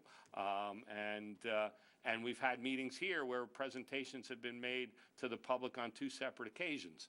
And all of that, and really in less than 3 years, which in the real world, some of our development in this town, you know, but from the time that land is acquired to the time the building is built is, you know, anywhere from 5 to 7 years. That's not uncommon in the real world. So I think we're pretty much ahead of the curve right now. And I think we're doing a good job of getting this youth center designed and subsequently built. And with a move-in date of 2020, that may seem like a far ways off, but really it's not. You know, we're already nearing the end of 2018. So I think that we're on good firm ground as far as the youth center project is concerned. So, moving on. There is now just mundane news. An emergency road closure of Metlers Road was put into place today between the detour is Amwell Road and Weston Road, but really it's Amwell Road to Colonial Drive. The bridge over the Metlers Pond and that once you enter Colonial Park was deemed unsafe by the county bridge department. They immediately closed the road, and it's anticipated that that road is going to be closed for 4 weeks while the emergency bridge repairs are made. This was unannounced and unplanned, but that's why the county goes out and inspects their bridges, and they found that it needed to be repaired, and they acted immediately. So that's one. Two, Veterans Day is will actually be subsequent to our next council meeting, but I'm going to let everyone know our municipal Veterans Day ceremony will be held on Monday the 12th, which is the federal and state holiday.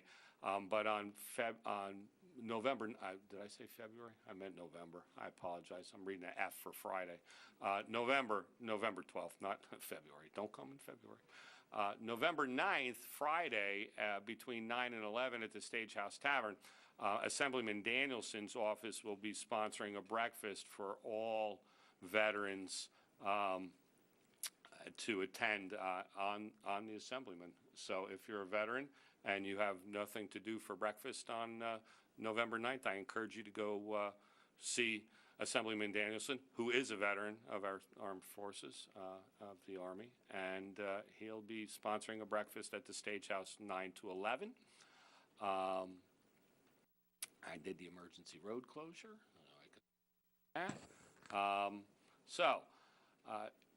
Our IT department this year is sponsoring what's referred to as the Kids Safe Online Poster Contest. It is for children in ages kindergarten through 12. All of the particulars are on the Township website, but it deals with cyber awareness, and it coincides with the National Cybersecurity Awareness Month, which is this month, October. It seems like October is a month for many things. And the submissions are due no later than December 14th, so you have plenty of time. But if you're a student between the ages of kindergarten and 12th grade, and you have maybe you have some artistic talent, or maybe not, but you might be creative enough to create a poster that could win our poster contest, I would say that I would encourage all of you out there submit a poster. And Ferraro Rocher, Ferraro USA, and just a little bit of trivia. A lot of people don't know. They've been here since the 1960s in Franklin Township. Originally, Ferraro USA had their North American headquarters here in Somerset. They outgrew the building and needed the building for manufacturing and packaging, so they actually moved the offices to Parsippany, but this facility on Cottontail Lane has been here since the 1960s. Ferrero worldwide is the third largest chocolate manufacturer in the world, and it's a privately held company, and we're very happy to have them here in Franklin. And they also make Nutella, if anyone likes that, so that's some pretty good stuff too. That's all I have, Mr. Mayor. Mr. Mayor? So the councilman had asked me to reference Halloween curfew. The township's Halloween curfew is between November 28th and October. I'm sorry, October. Yeah. Now I go back to November.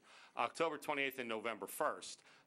For those under the age of 18, 8 p.m. to 6 a.m. They should not be out on the streets causing mischief or collecting treats.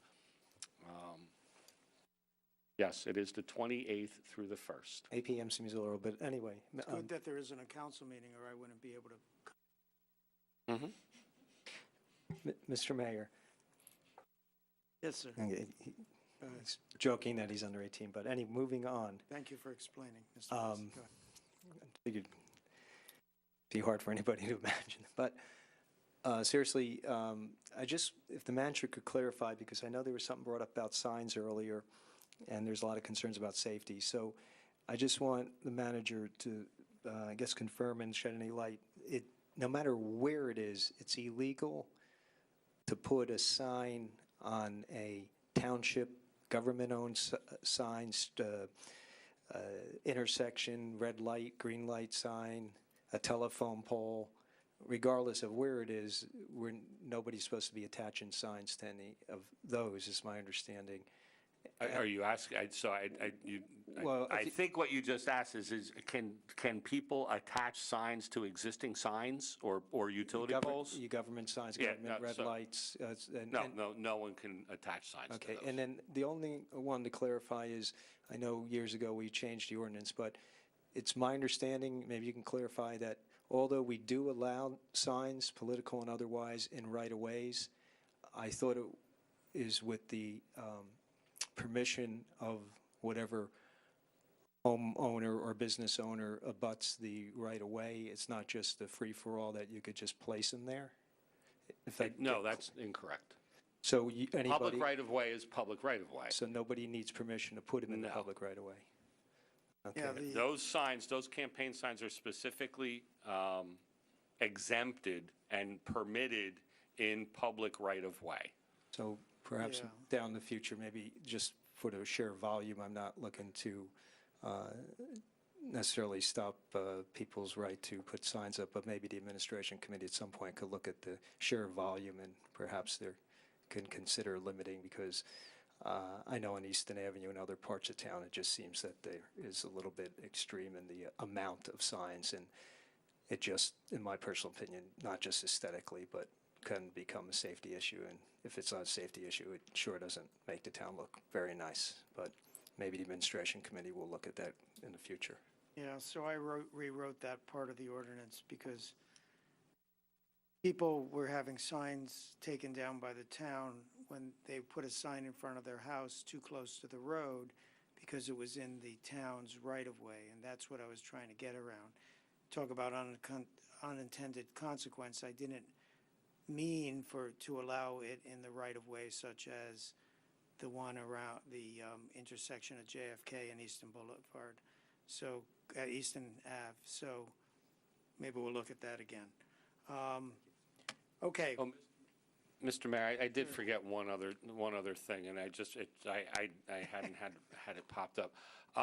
The area north of Route 287 in Franklin Township, so that area between 287 and southbound Brook, is going to be moving to a dual stream tote system for recycling, meaning instead of having one blue bucket, they're going to now have two. All of the information related to that dual stream recycling will be on our website, and it will also be going out in mailings to all of those residents affected. The totes will be distributed by Somerset County on November 23rd, and the first pickup on the dual stream will be December 6th. This is not the single stream that was an experiment in some towns, Greenbrook and Southbound Brook specifically. This is dual stream, so it's paper type materials in one and glass and I think bimetal in the other, but don't hold me to it. All of the information will be on our website. It'll also be on the county website, but those residents affected will receive communication from the county on this, but I wanted to let everybody know ahead of time. Is this a pilot program or? No, this is not a pilot program. This is the direction that county recycling is taking, but Will in it particular, expand? this part of town, it's starting in that part of town because the vehicles utilized by Somerset County Recycling to pick up the single stream recycling in southbound Brook can be used in this part of Franklin Township to do the dual stream because the containers are the same type. Okay. Very good. And now it's time for Mr. Wright to have his second Moving on to council discussion items, there are none. Approval of the minutes. I present the following minutes for approval by the Township Council.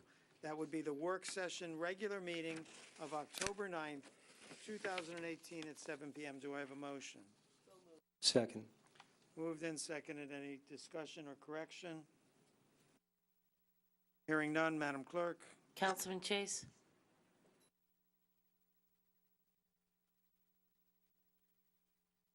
On. Councilwoman Francois? Yes. Councilman Galtieri? Yes. Mayor Kramer? Councilman Oni Jaka? Yes. Councilman Vasanella? Yes. Councilman Chase? Yes. Approval of the warrants, $9,582,766.18 is the amount of the warrants on today, October 23rd, 2018, presented to the Township Council for payment. I move that the warrants as read be paid. Second. Moved and seconded. Any discussion? Anyone want to pull a particular item from the warrants? Hearing and seeing none, Madam Clerk. Councilman Chase? Yes. Councilwoman Francois? Yes. Councilman Galtieri? Yes. Mayor Kramer? Yes. Councilman Oni Jaka? Yes. Councilman Vasanella. Yes. Public hearings and adoption of ordinances on second reading. So there is a first reading of an ordinance to announce to the public that we are considering passing an ordinance, and the second reading, which is we're about to handle on two ordinances, is the one where public is allowed to speak, and then we can pass the ordinance. So there's ordinance 49-18, an ordinance to amend the code of the Township of Franklin, County of Somerset, New Jersey, more particularly Chapter 46, Personnel Policies, Section 43-13, Retirement Benefits, subsection B and E is presented to the public, is presented for public hearing and final adoption. The public hearing has been noticed as required. Do I have a motion to open to the public? So moved. Seconded. Moved and seconded, seeing no discussion, all in favor of opening to the public, say aye. Aye. Opposed? Motion is carried. For the viewing public who can't see the ordinance, the only people in the audience are the press, other members of the public. Seeing no one come forward, a motion to close the public portion of the hearing on the ordinance. Second. Moved and seconded, seeing no discussion, all in favor of closing public discussion on this item, please say aye. Aye. Opposed? Motion is carried. Public session is closed on this ordinance. The purpose of this ordinance is to change how we benefits and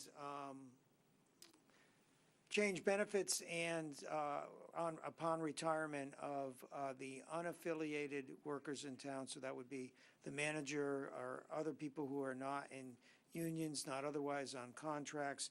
And this is so that it's stipulating that when they retire, they get medical benefits until they are eligible for Social Security, and also that they are not able to turn in time for vacation time or sick time at the time of their retirement. Until they're qualified for Medicare, Did I say? not Social Security, Oh, which you're would right. be a little later. Yes, I'm sorry, Medicare. Later or earlier. Do I have a motion on the item? So moved. Second. Moved and seconded. Any other discussion? Hearing and seeing none, Madam Clerk. Councilman Chase. Yes. Councilwoman Francois. Yes. Councilman Galtieri. Yes. Mayor Kramer. Yes. Councilman Oni Jaka. Yes. Councilman Vasanella. Yes.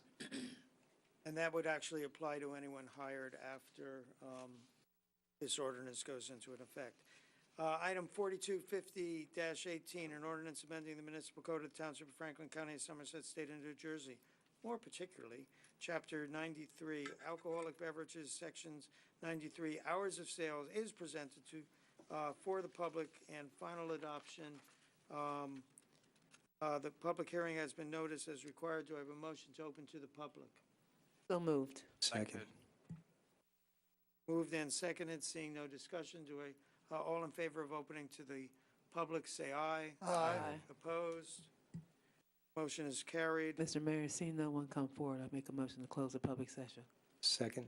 Didn't even get to announce it was open, but I will take your motion and your second. It's okay. I get to take the motion and second with no discussion. All in favor of closing public discussion, say aye. Aye. Opposed? Motion is carried. Public discussion is closed. Do I have a motion on the item? So moved. Seconded. Moved and seconded. This is changing the blue laws of the town of Franklin to allow alcoholic beverages to be sold on Sundays the same as on other days, sold and served on Sundays the same as other days of the week. Of any other discussion? Hearing and seeing none, Madam Clerk. Councilman Chase. Yes. Councilwoman Francois. Yes. Councilman Galtieri. Yes. Mayor Kramer. Yes. Councilman Oni Jaka. Yes. Councilman Vasanella. Yes. You may now have Sunday morning mimosas. Ordinance 40, oh, I said there were two. There were actually three ordinances. Ordinance 4251-18, also known as the Bonkers Ordinance. An ordinance of the Township of Franklin, County of Somerset, State of New Jersey, establishing Bonkers Family Fun Center as an amusement park in accordance with the amusement park games licensing law, NJSA 5:8-78 through NJSA 5:8-130, and NJAC 13:3-1.1 through NJAC 13:3-6.6 as presented for the township for the public hearing and final adoption. The public hearing has been noticed as required. Do I have a motion to open to the public? So moved. Seconded. Moved and seconded. Any discussion? Seeing none. All in favor of opening to the public, say aye. Aye. Opposed? Motion is carried. We are now open to the public. Mayor, seeing no one coming forward from the public, a motion to close the public portion of the hearing on this ordinance. No one to speak on Bonkers. We have a motion. Do we have a second? Second. Moved and seconded. Seeing no discussion, all in favor of closing to the public, say aye. Aye. Opposed? Motion is carried. Do we have a motion on the item? So moved. Seconded. Moved and seconded. Madam Clerk, please explain the Bonkers ordinance. This is a requirement from legalized games of chance at the state. In order for Bonkers to get their state license, we have to adopt this resolution saying they're in compliance with the state regulations. I love it. Any other discussion on Bonkers? Good luck to them.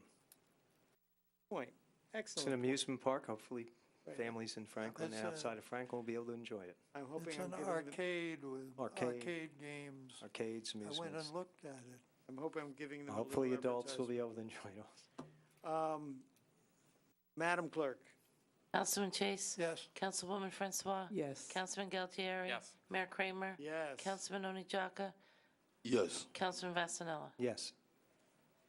We are now on to ordinances on introduction and first reading. Ordinance 4254-18, an ordinance amending the municipal code of the Township of Franklin, County of Somerset, New Jersey, more particularly Chapter 236, Municipal Services, Schedule A, Canal Walk Phase 21. The foregoing ordinance is presented to the Township Council for adoption on final reading, posting, publication in accordance with law, and public hearing, and final adoption on Thursday, November 8th, 2018, at 7 p.m. at the Municipal Complex. Do I have a motion to introduce? So moved. Seconded. Moved and seconded. This is an ordinance to open Phase 21 of Canal Walk Streets for the township to be responsible for snow and street lights, or paying for those. Any other discussion? We are required to do these things. Are we going to actually be plowing, or we pay them to plow? No, we'll be paying them. Okay. Any other discussion? Hearing none. Madam Clerk? Councilman Chase? Yes. Councilwoman Francois? Yes. Councilman Galtieri? Yes. Mayor Kramer? Yes. Councilman Oni Jaka? Yes. Councilman Vasanella? Yes. And the next is the Easton Avenue ordinance, which we have discussed a bit tonight. Ordinance 4255-18, an ordinance to amend the code of the Township of Franklin, County of Somerset, and State of New Jersey, more particularly Chapter 226, Vehicles and Traffic, Section 226-22, Turn Prohibitions, Easton Avenue. The foregoing ordinance is presented to the Township Council for adoption on first reading, posting, publication in accordance with law, and public hearing and final adoption on Thursday, October 8th, 2018. November. Thank you. Thursday, November 8th, 2018, at 7 p.m. at the Municipal Complex. Do I have a motion on the item? So moved. Second. Moved and seconded. Any discussion on the item? Actually, I want to raise a couple questions on this, but brief ones, and we may not have answers, or I believe I know the answers on this. So at this point, we're prohibiting turns off of, or onto Easton Ave, correct? County already prohibited theirs onto our side streets. Thank you. That was actually going to be my question. So I guess the follow-up question, though, is is there an intent to put barriers similar to what's between, was it DeMott all the way down to JFK? No, No. It Okay. actually goes from Willow Avenue to Yes. Foxwood Drive, but no, that's why when I addressed Dr. Karazi earlier, generally speaking, when you institute prohibitions like this, you start at the lowest level and work your way up. Currently, we'll prohibit turns if there's some need to further safeguard the roadway as far as turns are concerned, then certainly the county would have to consider Jersey barrier. That is actually its technical name, Jersey barrier. And there will be signage put up, I guess. So the signage is being coordinated between the county and the township so that once our ordinance is hopefully adopted, that all of the signs will go up the same day, because in addition to signs, there is some striping that needs to be done on the center lines to close off the open intersections where you can currently make left turns. Well, would there be arrows on the side streets that indicate We're right? discussing that now, actually. Okay, It's one of the discussions. okay. Thank you. Any other discussion? Madam Clerk? Councilman Chase? Yes. Councilwoman Francois? Yes. Councilman Galtieri? Yes. Mayor Kramer? Yes. Councilman Oni Chaka? Yes. Councilman Vasanella? Yes. The consent agenda, item 14. Items A through O, as listed on the consent agenda portion of this meeting, are presented to the Township Council for adoption. Do I have a motion on the consent agenda? So moved. Seconded. Moved and second. Any discussion? Anyone like to ask a question about an item or pull an item? Madam Clerk? Councilman Chase? Yes. Councilwoman Francois? Yes. Councilman Galtieri? Yes. Mayor Kramer? Yes. Councilman Oni Chaka? Yes. Councilman Vasanella? Yes. Resolutions to be voted on separately. There are none. Old business, boards, commissions, committees. Does anyone have a committee issue item? Mr. Chase? Yes, I would like to nominate Stanislav Jarash, if that's how it's pronounced, J-A-R-A-C-Z, as alternate member of the Environmental Commission. He's our local expert on electric cars and has begun attending meetings of the Environmental Commission, and the commission wanted him to be appointed. And his citizen leadership form has been circulated. Are there any other nominations for that position? Hearing none, we can do it by acclamation. All in favor, say aye. Aye. Opposed? Motion is carried. Any other nominations? Okay, so, Mr. Mayor, we have, as you know, we have a vacancy on the sewage authority. So it's going to require some shifting, but I would like to nominate Siva. Okay, so I apologize to Ram in advance, but Siva Rahman and Barrison, also known as Ram, to move from an alternate position to the unexpired full-time position. And then Teresa Ford I would like to nominate Teresa Ford to the alternate position. Expired at this time also. Okay, just checking with the clerk. Does he have to accept that, or can we just move him and? All right, which alternate is he, one or the person one or two? He's the second The alternate. second alternate. So you're moving the second one to the full, Correct. and then Teresa Ford to alternate two. Correct. Okay. There's, sorry. Moving somebody and then replacing them? Yes. Yes. Okay, so yeah, I don't think you can do it in that. You can appoint somebody, but they're still in that position until they accept a new position, right? I don't think you can do them both in the same spelled swoop. Okay. So So I not guess, a resignation from one. okay, All right. so I guess at this point, we'd have to appoint the Right. alternate to the, okay. Right. So at this point, And when they get sworn in, they create the vacancy that you could. okay. Sounds And we have a meeting in between, so that's fine. So, so at this point, I guess it would just be the nomination for Siva Rahman and Barrison from alternate to the unexpired full-time position. Okay, are there any I other? second the nomination. Are there any other nominations for this position?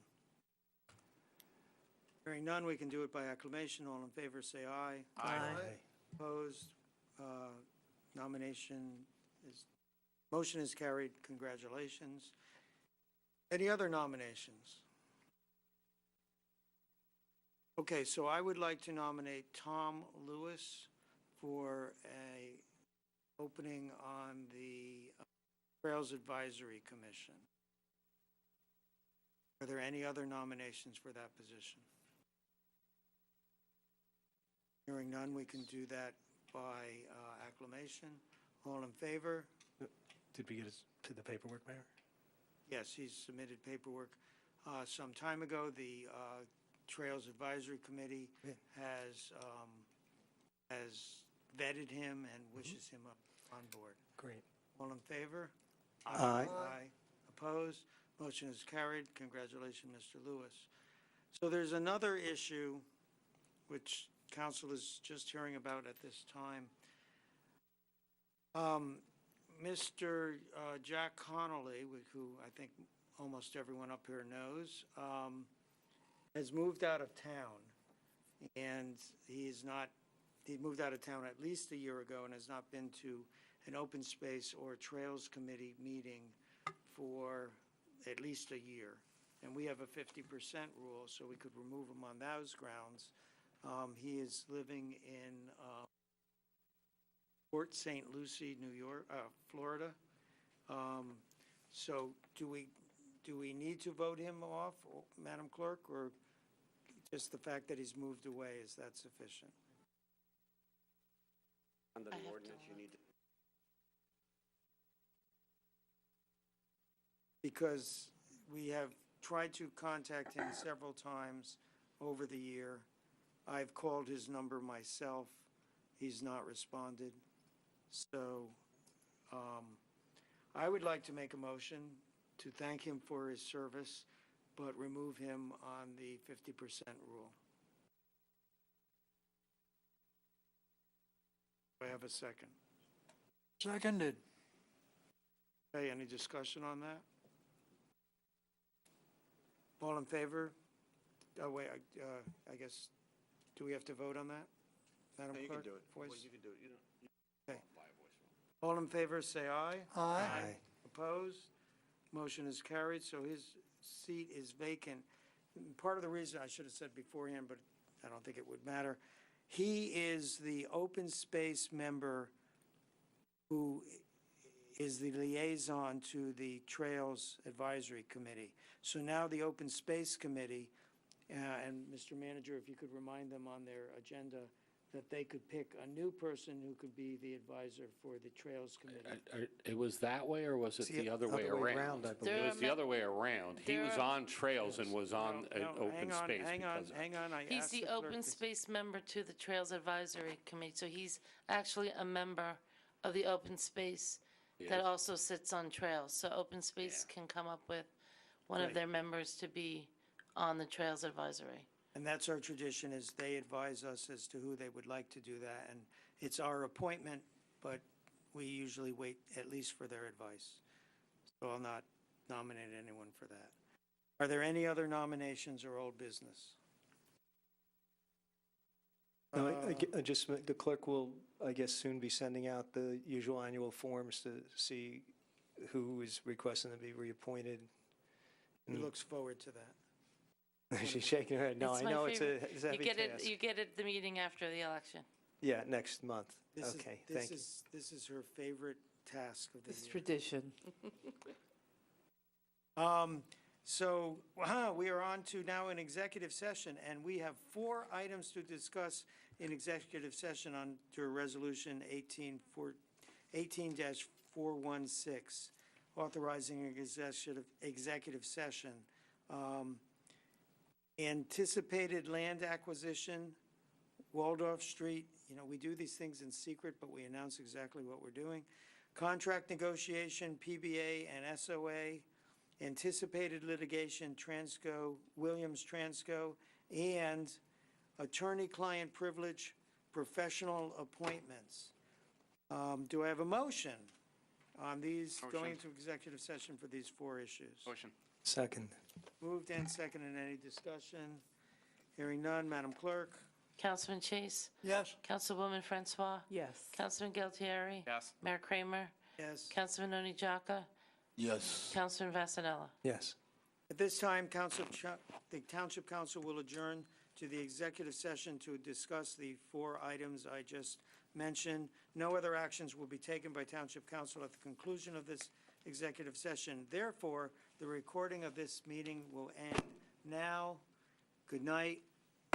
Be well, Franklin.